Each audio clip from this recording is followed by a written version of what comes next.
네, 안녕하세요, 여러분. 10월 3일 목요일 아침입니다. 두 개의 경 독송했더니 6시 34분 되었습니다. 요새는 독송하는 시간이 30분을 넘기지 않는데, 앞에 머리카락으로 만든 담요경이 좀 짧다 보니까 이 짧은 경 하나로 독송을 마무리할 수 없어서 이제 뒤에 있는 빠야시경의 삼꾸러미 비유 부분을 함께 읽다 보니까 시간이 좀 많이 소요됐습니다. 자, 우리가 독송집의 별책 수행경전을 편집하면서 독송집의 내용을 세 가지 관점에서 보충을 좀 하자라고 했어요. 그래서 한 가지는 우리가 말하는 이 공부의 기준이 부처님 살아서 직접 설한 가르침인가? 라는 질문에 대답해야 하는 요 측면 하나를 보충을 했고요. 그래서 우따라 실패경 그 주제에서 독송을 했죠. 자, 그리고 나면 두 번째가 이제 가르침의 토대인데요. 가르침의 토대는 어떻게 우리가 이런 표현을 하는 건가요? 자, 기본적으로 부처님을 특히 외도들이 부처님을 칭송하는 자리에서 부처님에 대해서 깜마와디 끼리야와디라고 해서 업을 말하는 자, 결실을 말하는 자다. 그 의미 충분히 설명드렸지요. 그 세상에는 창조주 하나님이 창조를 해서 내가 누구냐 하면 창조된 존재예요. 피조물이에요. 그러니 내 삶에 대해서 창조주 하나님 그분이 결정권을 행사하는 거야. 나는 그분의 뜻대로 단지 살아갈 뿐이야. 라는 꼭두각시의 삶을 말하게 되죠. 그러나 부처님은 그렇지 않습니다. 세상에 그렇게 창조주라고 하는 존재가 없습니다. 또한 그 창조주가 창조하고 나서 자기 몸을 쪼개서 분신으로 만들어 가지고 피조물들 안으로 들어갔다. 그래서 창조주의 분신이 모든 존재의 안에서 주인 역할을 하고 있다.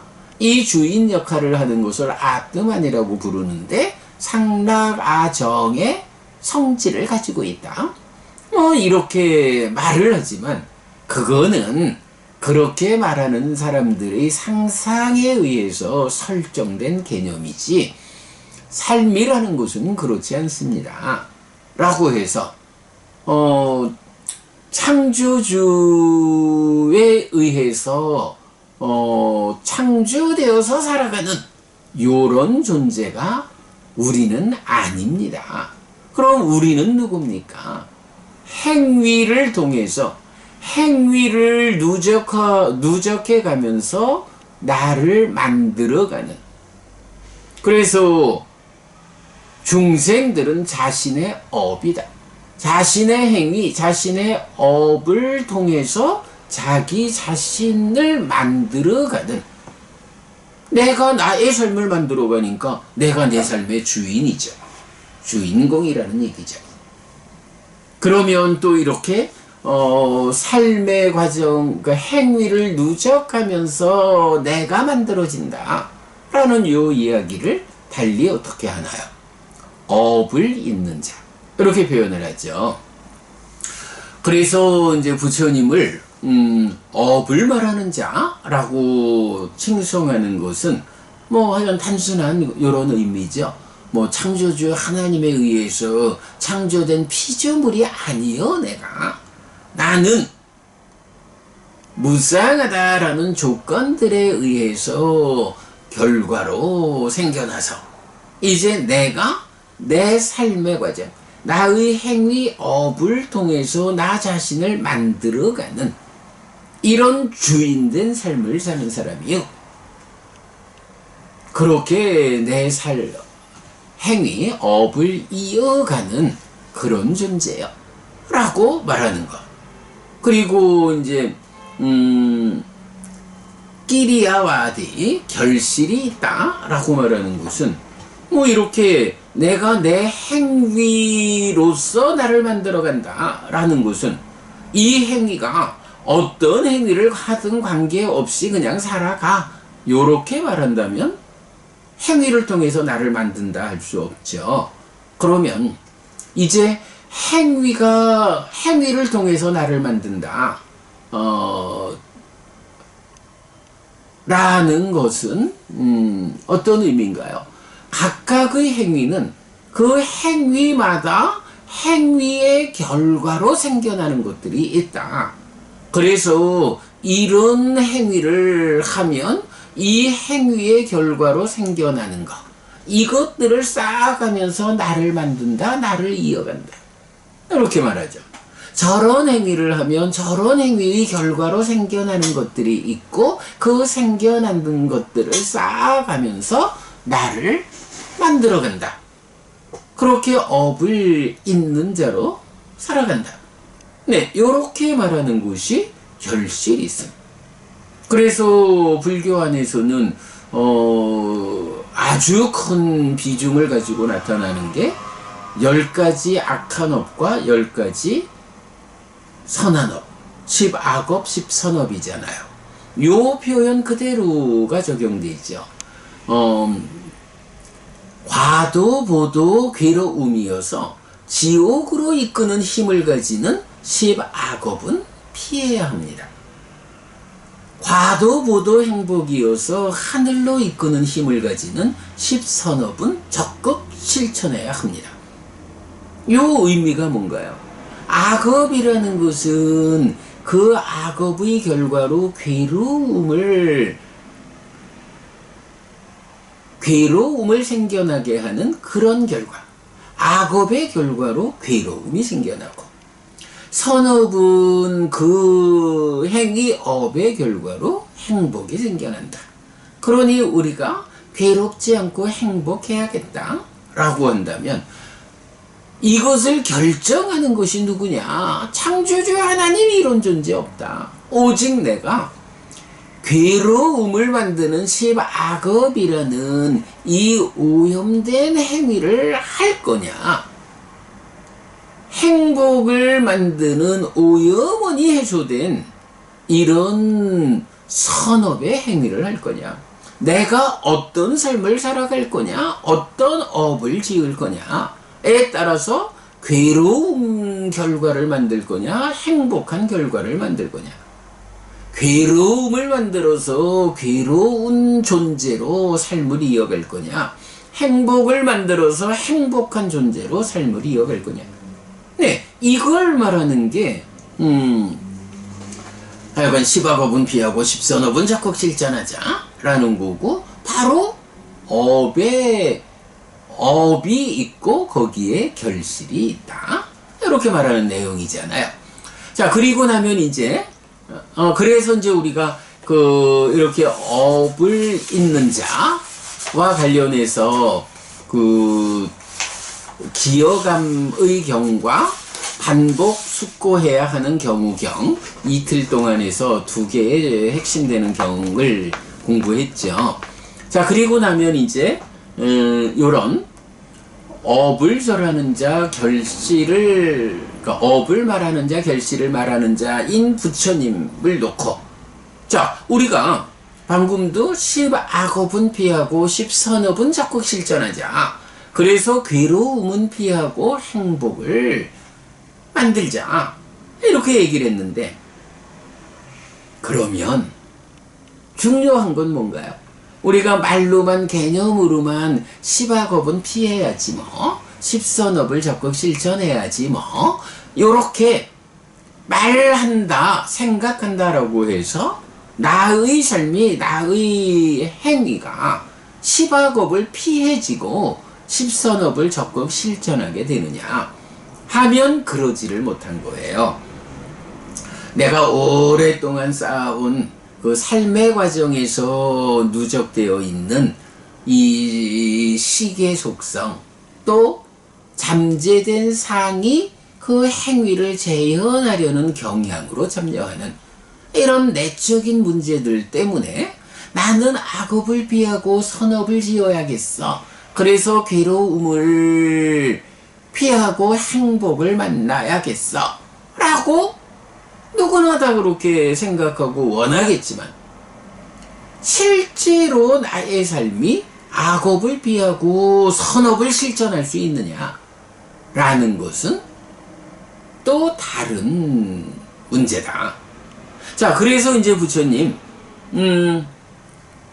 업과 결실이라는 거, 이 두 개에 대해서 알았다면, 이제 내가 가르쳐 주겠다. 어떻게 하면 악업을 짓지 않아서 괴로움을 피하고 선업을 지어서 행복을 만들 것인지 이 방법을 내가 가르쳐 주겠다. 그러니 그대들이 이 방법을 배워 알고 실천하는 노력을 해야 한다. 배워 알고 실천하는 이런 노력이 더해질 때 그 업과 결실의 이 법칙성에서 나의 노력이 함께함으로써 악업을 피하고 선업을 짓는, 그래서 괴로움을 떨쳐내고 행복을 맞이하는 이런 삶을 살 수 있다. 네, 이게 바로 우리가 정리한 가르침의 토대, 업과 결실과 노력이다 라는 것을 라는 거지요. 그럴 때 그러면 과연 이렇게 업과 결실과 노력이라는 세 가지를 가르침의 토대라고 말할 수 있을까? 어떤 경에 의해서 우리가 이 부분을 말해야 할까? 라고 할 때 이제 오늘 독성한 머리카락으로 만든 담요경에서 이제 그러니까 부처님 이런 말씀을 하시는 거죠. 과거, 미래, 현재의 모든 부처님들이 업을 말하고 결실을 말하고 노력을 말한다. 그런데 쓸모없는 자 마칼리는 업도 없고 결실도 없고 노력도 없다라는 주장을 해가지고 과거의 모든 부처님들, 미래에 오실 모든 부처님들, 그리고 지금 부처인 나의 주장을 거부한다. 이렇게 이제 말을 하는 거예요. 이렇게 이제 마칼리는 주장을 하는 거예요. 그럴 때 부처님, 이런 마칼리 고살라는 참 나쁜 사람이다. 정말로 쓸모없는 자 마칼리는 많은 중생의 손해와 괴로움과 불행과 고통을 위해 사람의 그물로 세상에 태어났다 라고 해서 이렇게 업과 결실과 노력을 말하는 이런 스승을 따라가는 삶은 행복으로 나아가는데, 그것을 전면적으로 거부하는 쓸모없는 자 마칼리라고 하는 업도 없다, 결실도 없다, 노력도 없다, 요렇게 이끄는 스승을 따라가면 한마디로 인생 망친다. 이런 이야기가 머리카락으로 만든 담요경이죠. 그럴 때 우리가 주목하는 게 뭔가요? 과거의 부처님도 미래의 부처님도 지금 우리 스승 부처님도 모두가 다 업과 결실과 노력이라는 이 세 가지를 말한다. 그러면 어떻게 되나요? 과거로부터 현재를 거쳐서 미래까지 불교의 역사가 이어지는 한 모든 부처님들은 업과 결실과 노력이라는 이 세 가지를 말씀하신다. 모든 부처님들이 공통으로 말씀하시는 것. 그러니 이거야말로 부처님 가르침의 토대가 되는 것이다. 요렇게 우리가 그 의미를 해석할 수 있는 거죠. 자, 그래서 우리가 가르침의 토대, 업과 결실과 노력이라는 이 세 가지를 묶어서 하나의 관점으로 제시하고 있죠.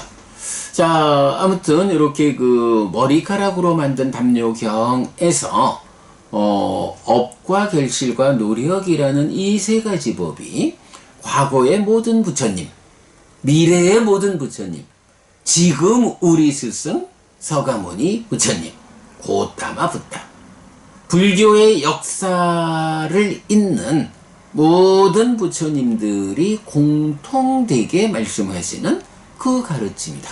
그래서 이것이 가르침의 토대다. 요렇게 이제 우리가 말하는 거. 네, 그래서 머리카락으로 만든 담요경 독성했고요. 자, 그 다음에 이제 이어가지고 디가니까야 23번 빠야시경이 있어요. 우리는 이제 이 빠야시경에서 하나의 개념을 정리하는 게 원초적인 바른견해다 라고 말하고 있어요. 업과 결실과 노력이라는 이 세 가지가 흔들리지 않는 토대가 되는 거예요. 그럼 불교 신자의 삶이라는 것은 기본적으로 업과 결실과 노력이라는 이 세 가지에 대한 바른 이해, 그래서 참으로 업이 있고 결실이 있고 노력이 있는, 그러므로 우리가 악업을 피하고 선업을 짓는, 그래서 괴로움을 피하고 행복을 만드는 이런 삶의 과정이 불교다, 불교라는 토대다 라고 토대를 확고히 한다면, 이제 이어서 필요한 것이 그 토대 위에 서서 어떤 눈을 가지고 세상을 볼 거냐 라는 세상을 보는 시각, 견해가 필요한 거죠. 여러분, 팔정도를 말할 때도 첫 번째가 정견에서 바른견해로 나오죠. 물론 이제 바른견해가 경에서는 여러 가지로 상황마다 이제 여러 가지로 제시가 됩니다만은 어쨌든 분명한 거는 삶을 향상으로 이끌자, 깨달음으로 나아가자 라고 하는 이 팔정도의 시작이 정견, 바른 견해다. 삶을 보는 바른 시각을 갖는 것이 출발이다. 요거거든요. 그러니까 이제 이 주제에서도 업과 결실과 노력이라고 하는 이 흔들리지 않는 토대가 마련되었다면 그 토대 위에서 어떤 눈으로 삶을 볼 것인가 라고 바른 견해를 가져야 된다. 그럴 때 바른 견해는 다양하게 제시되지만 이제 우리가 한 가지 주목한 것이 바로 빠야시경에서 나오는 아주 원초적 형태의 바른 견해가 있다 라는 것에 이제 주목했죠. 자, 그러면 이런 원초적 바른 견해 내용이 뭘까요? 예, 이제 여기서는 이제 꾸마라카사빠라고 하는 이제 부처님 제자 비구가 이 경을 설하는데, 사실은 이게 10악업, 10선업 이럴 때 10선업에 속하는 그 중에 의업에 속하는 정견, 바른 견해, 이 10선업의 정견은 모두 6개 항목으로 바른 견해, 삶을 보는 바른 시각이 제시가 되는데, 이제 빠야시경에서 꾸마라카사파 스님은 그 6개 중에 3개를 뽑아가지고 제시를 하는 거예요. 그래서 이게 10선업의 정견보다도 더 원초적 형태로 삶을 보는 바른 시각이다 라고 해서 우리가 원초적인 바른 견해라고 표현하고 있는데요. 자, 그것이 3가지로 나옵니다. 첫 번째 뭐냐? 저 세상은 있다. 사실 우리가 지금도 이제 윤회 토론회를 준비하고 있지만 죽은 다음에 어떻게 되는 것일까? 저 정말로 어떤 사람들이 말하는 대로 죽음은 끝이야. 뭐 또 태어나 윤회한다는 게 있어. 라고 죽음은 끝이라고 말하는 사람도 있고, 그런가 하면 아니야. 죽는다고 해서 끝나는 게 아니야. 죽음은 끝이라고 말하는 사람들은 이 몸과 마음을 놓고 마음에 대해서 사실 그대로 보지 못하다 보니까 마음은 몸에서 생겨나는 것.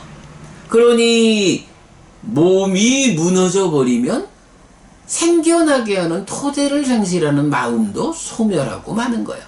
이제 이렇게 말하는 게 유물론, 단견, 단멸론 뭐 이렇게 말하는 거죠. 그렇게 주장하는 사람도 있지만 이제 또 스승에 따라서는 아니야. 마음이라는 것은 이게 몸에서 생겨나는 게 아니요. 몸이라는 거하고 마음이라는 게 서로 종속됨 없이 대등하게 만나가지고 나를 구성하는 거야. 그래가지고 몸이 무너져 죽는다 해도 이 마음이라는 것은 몸 따라 소멸하는 게 아니요. 중생이라고 하는 존재 상태는 마음이 몸 없이 존재할 수 없는, 마음이 몸에 구속된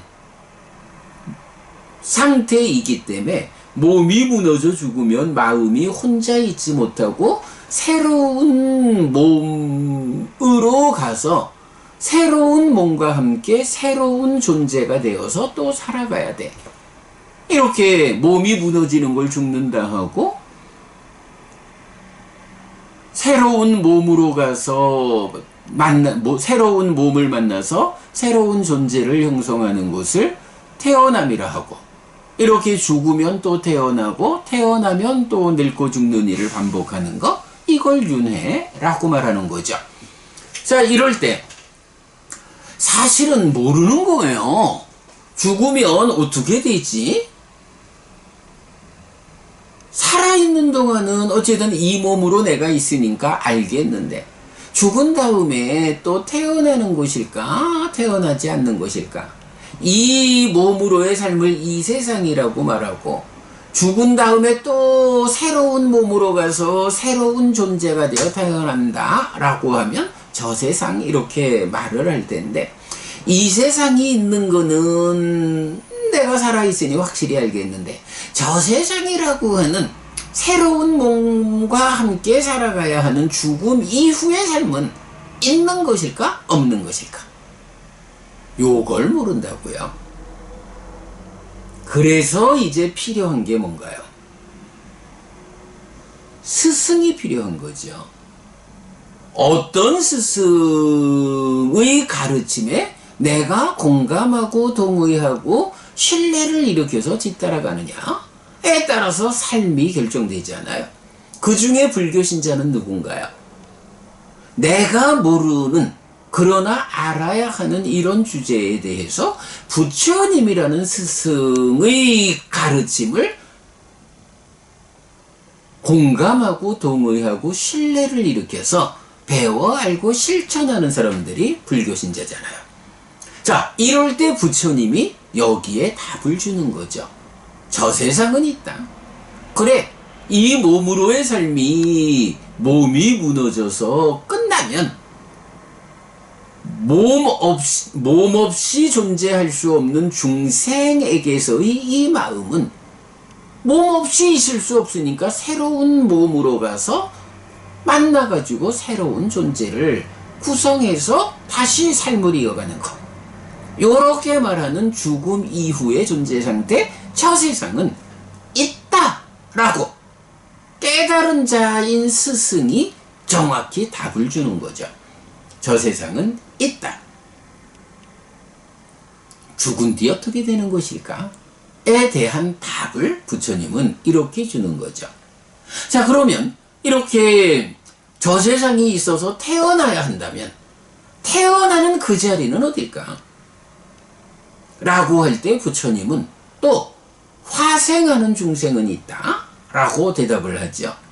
우리가 테란스파 사생이라고 말하는데, 테란습이라고 하는 것은 뭐 그거야 뭐 우리 눈에 인간들의 눈에 보이는 인간들과 짐승들, 축생과 인간의 삶이죠.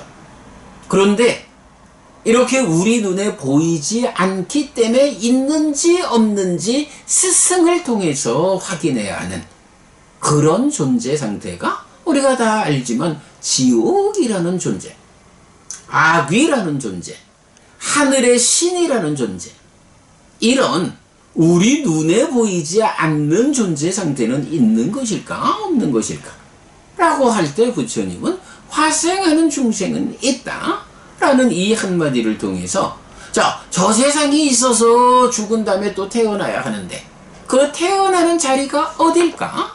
라고 하면 화생하는 중생도 있기 때문에 지옥과 축생과 아귀와 인간과 천상이라고 하는 5갈래의 태어남의 자리가 있다. 우리가 갈 길이 5갈래가 있다.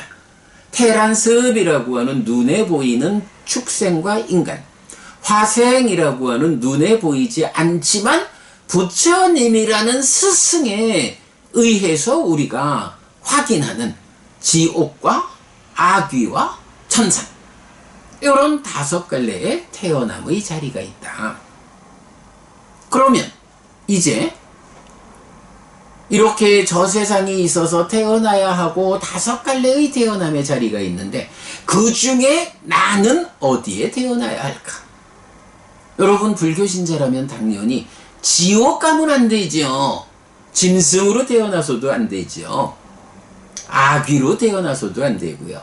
최소한 인간으로는 태어나야 하고 뭐 기본적으로 뭐 부처님 가르침을 배워 알고 실천하는 사람들 어디 태어날까요? 당연히 하늘에 태어나는 거죠.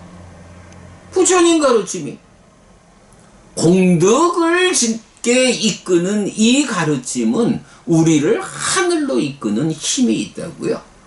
우리가 잘 배워 알고 실천하면 우리의 태어남의 자리는 하늘이 되는 거예요. 좀 부족하다 해도 인간으로는 와야지 지옥과 축생과 악이라고 하는 이 사막처에는 태어나면 안 된다. 그러면 어떻게 지옥을 면하고 하늘에 태어날까? 라고 할 때 부처님 업에는 과와 보가 따른다. 선악의 업들에게 과와 보가 있다. 라고 해서 좀 전에 말씀드렸지만 과도 보도 괴로움이어서 지옥으로 이끄는 힘을 가지는 이런 십악업은 피해야 한다. 과도 보도 행복이어서 하늘로 이끄는 힘을 가지는 십선업을 실천해야 한다. 이런 노력의 과정을 통해서 우리가 저 세상이 있어서 태어나야 하는데 화생하는 중생이 있어서 지옥, 축생, 악귀, 인간, 천상이라는 5갈래의 길 어딘가에 태어나야 하는데 지옥을 면하고 하늘에 태어나기 위해선 어떻게 해야 합니까? 바로 선악의 업들에게 과와 보가 있다. 업에는 과와 보가 따른다. 그러므로 가르침을 잘 배워 알고 실천하는 십악업을 피하고 십선업을 적극 실천하는 이런 삶을 통해 가지고 지옥을 면하고 하늘로 나아가라. 이렇게 말해주는 거. 물론 이런 그 삶의 향상의 끝에서는 깨달아 윤회에서 벗어나는 데까지를 열반의 시련을 우리가 목적으로 하고 있죠. 그러나 이제 원초적 바른견해의 관점에서는 일단 지금보다 나빠지면 안 된다. 좋아져야 한다. 이런 관점에서 표현하고 있죠. 자, 그래서 이렇게 그 업과 결실과 노력이라는 3가지 가르침의 토대 위에서 저 세상은 있다, 화생하는 중생은 있다, 업에는 과와 보가 따른다라는 원초적인 바른 견해를 가지고 삶을 볼 때 이것이 부처님 가르침이고 이 가르침이 우리를 괴로움이 소멸한 행복으로 이끈다. 네, 요렇게 설명되는 것이 가르침의 토대 위에서 바른 견해를 갖는 것. 시간이 많이 돼서 이제 생략하겠습니다만은, 사실은 요 빠야시경의 삼꾸러미 비유는 뭐 읽어봤으니까 여러분 아시겠죠? 제가 일단 그 삿된 견해와 바른 견해를 지금 설명드렸고요. 이제 이 삼꾸러미 비유에서는 이렇게 우리가 공부를 해나가면서 조금씩 더 좋은 성과를 만들어갈 때, 그러니까 잘못된 길에 들어서 있다라고 알게 되면 더 바른 길로 바꿔가야 하고, 바른 길에 들어섰을 땐 단계적으로 더 좋은 것들로 바꿔가야 하고. 근데 산꾸러미 비유에서는 어떤 사람은 참 그 돈 좀 벌러 가보자 라고는 출발해가지고 처음에 삶을 한 꾸러미 메구는 그러니까 처음에 삶을 만나서 출발을 했는데, 가다 보니까 계속 더 좋은 게 떨어져 있어. 한 친구는 바꿔가지고 금덩이를 메고 돌아오는데, 한 친구는 내가 처음에 맨 거 이거 잘 들고 가야지, 이래서 삼꾸러미를 가지고 와서 실패와 성공하는 삶을 구분되는 이제 이런 부분 설명하고 있거든요. 여러분, 우리 공부하다 보면 정말로 불교 신자라 해도 불교 밖에 있는 종교에서야 말할 것도 없이 부처님 가르침을 만나서 부처님 가르침 안으로 들어와야 되지만, 불교라는 이 범주 안에서도 부처님으로부터 오랜 세월 지나면서 달라진, 변형된, 변질된 신행의 근거를 가지고 있다면, 이제 바른 공부를 통해서 부처님 살아서 직접 설한 가르침으로 내 공부 자리를 옮겨와야 하는 필요성, 금덩어리를 메고 고향으로 돌아오는 이런 사람이 되어야 한다.